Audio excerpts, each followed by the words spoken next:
Hello and welcome, dear electronic music addicts, to another episode of the Electronic Music Addicts podcast. We are diving deep today into what feels like a really eventful week in the world of electronic music. Absolutely. There's been quite a bit happening. Yeah, we've gathered a stack of sources, fan forums, official announcements, some industry analysis too. We're trying to unravel like three major stories that have really got people talking. Sounds good. What have we got? Okay, first up, the big one. The highly anticipated return of a legendary group. That's sparked debates already. Venues, pricing, all that. Okay. Second, a pretty surprising guest takeover on, well, one of the most monumental radio shows in our scene. Oh, I think I know which one you mean. Interesting. And finally, a massive festival announcement. This one's got us looking way ahead, actually, excitedly towards 2026. Right. So our mission for this deep dive really is to get beyond just the headlines. We want to unpack the details, look at the different fan reactions, because they're always diverse, and figure out what these big moments tell us about where electronic music is heading. Yeah, the whole evolving landscape. Precisely. Live shows, radio, festivals, it's all connected. We're aiming to give you the key insights, maybe spark some new questions for you too, thinking about like tradition versus innovation. Okay, let's unpack this.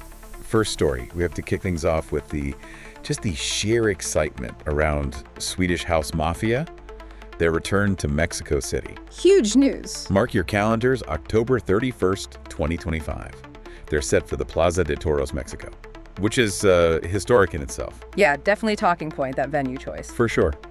But what was really interesting right off the bat was the ticket sales experience. How did that go?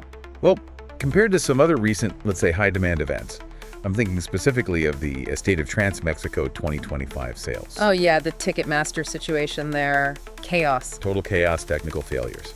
This SHM sale was, well, remarkably smoother, generally speaking. It really was a stark contrast, wasn't it? Now, it wasn't perfect. There was that minor hiccup. Right, the pre-sale links. Yeah, for the fans who pre-registered through their socials.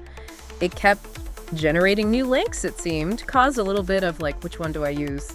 Anxiety for a moment. A bit confusing, yeah. But, and this is the key thing, despite that little snag, the whole process felt way more agile. We just didn't see those widespread complaints about crashes and stuff. Much fewer, definitely. So either they had a more robust system, or maybe, just maybe, lessons were learned from, previous meltdowns. Let's hope so. Yeah. It just makes the whole fan experience better when it actually works. Totally. Less frustration is always good. But there's always a but, isn't there? Usually. What is it this time? The pricing. That's where the real debate kicked off. Lots of fans calling the tickets elevated, especially considering the venue. Okay. Yeah, Plaza de Toros. It's got history. It's emblematic. You can't deny that. Didn't Tiesto play there like ages ago? He did. Almost 20 years back, 2006. So it has that legendary status, that allure. Right. But, and this is the counter argument you're seeing everywhere, is history the best thing for a massive modern electronic show? Good question. A lot of fans are saying, look, it's maybe not the most adequate venue for something on this scale. They feel the experience, the sound, the visuals.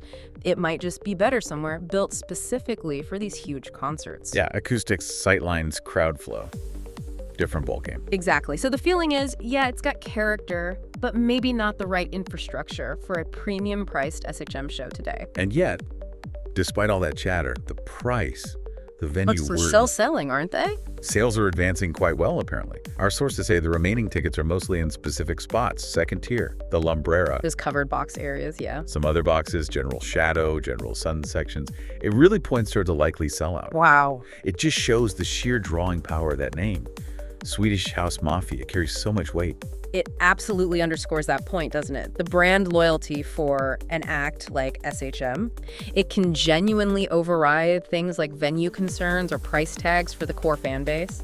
Yeah, for the diehards, it's just about being there. Exactly. Seeing them live trumps everything else. It's like they operate on a different level, economically speaking, driven purely by that passionate following. So it makes you think, right?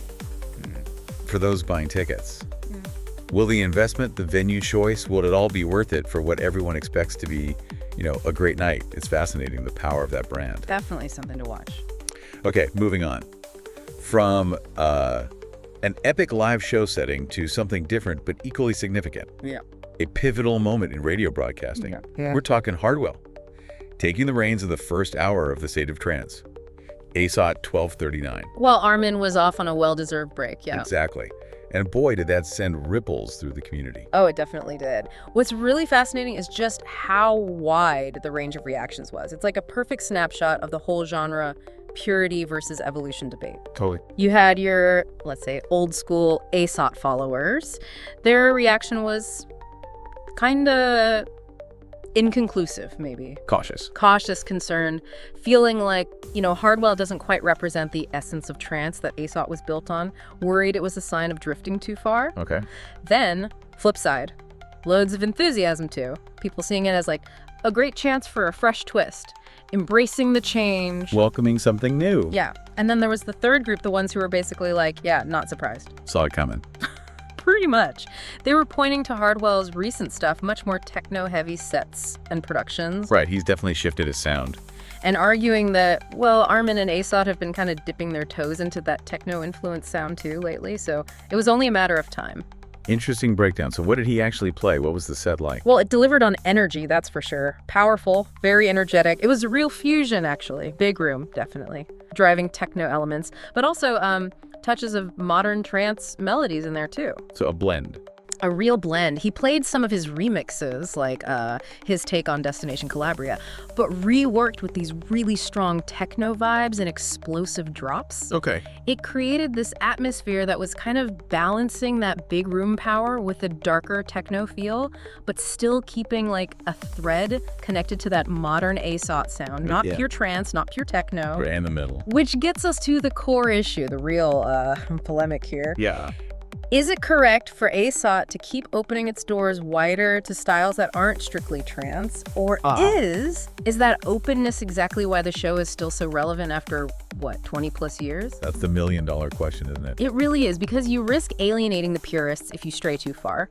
But if you don't evolve, do you become irrelevant? The music scene changes constantly. True. And Hardwell, he delivered a solid set. It had his stamp on it, showcased current trends.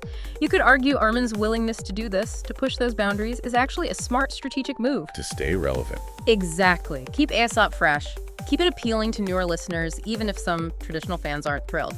It's a calculated risk, maybe. So it really makes you think, doesn't it? What does this mean for genre boundaries in general? And for these huge legacy shows like ASOT, how far can they stretch? It's a constant balancing act. Okay, let's shift focus one more time. From the present moment, the radio waves, to the future. A big look ahead. Right. We're talking a State of Trance 2026 in Rotterdam. The official pre-registration is open. An exciting new chapter, definitely. And confirmation that ASOT is really doubling down on its future. How was it announced? Through an official ASOT social media video, confirmed this big and ambitious production is heading back to Rotterdam. Rotterdam again? Seems like it's really become their home base now. It really has, and it makes sense strategically. Rotterdam offers, top-notch infrastructure. It's easy to get to internationally, and they've proven they can handle these massive events. A reliable choice. Exactly. It gives ASOT a stable, familiar platform to keep building on, keep trying to top the last experience. It feels like the perfect home now. Okay, so for everyone listening who's already thinking about going, key dates. We need the key dates. Absolutely crucial. Mark these down. September 9th and 10th. That's the first shot for the packages. Right. Ticket plus hotel. Yeah, ticket and official hotel stay.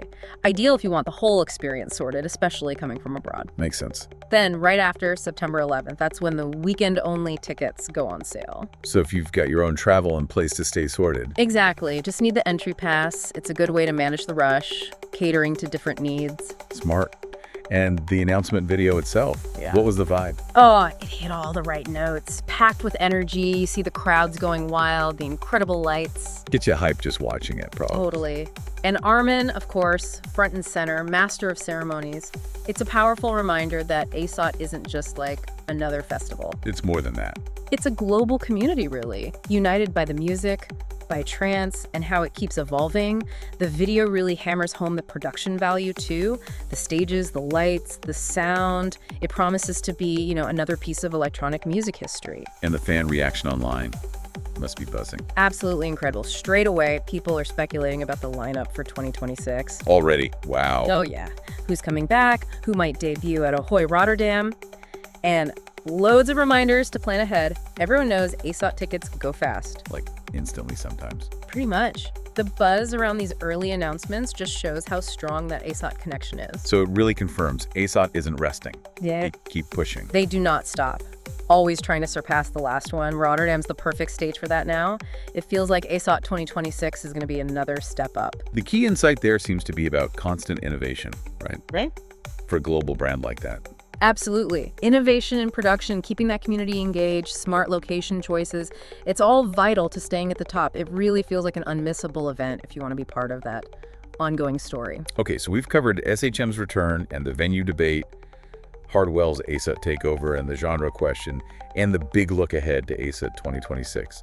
It brings us to our final thought for you, the listener. Yeah. Thinking about all this, as electronic music events and the sounds themselves keep evolving, blending genres, pushing boundaries, how much do you weigh the historical significance? You know, the history of a venue like Plaza de Toros or the roots of a genre like trance. How much does that weigh against the thrill of just new experiences, new sounds, diverse lineups? It's a tough balance, isn't it? Something to really mull over. Definitely something to think about. Well, that wraps up our deep dive for today. Thank you so much for tuning into this episode of the EMA podcast. Yeah, thanks everyone. Don't forget to follow us for more information and analysis about the world of electronic music. See you soon. And remember, turn the world into a dance floor.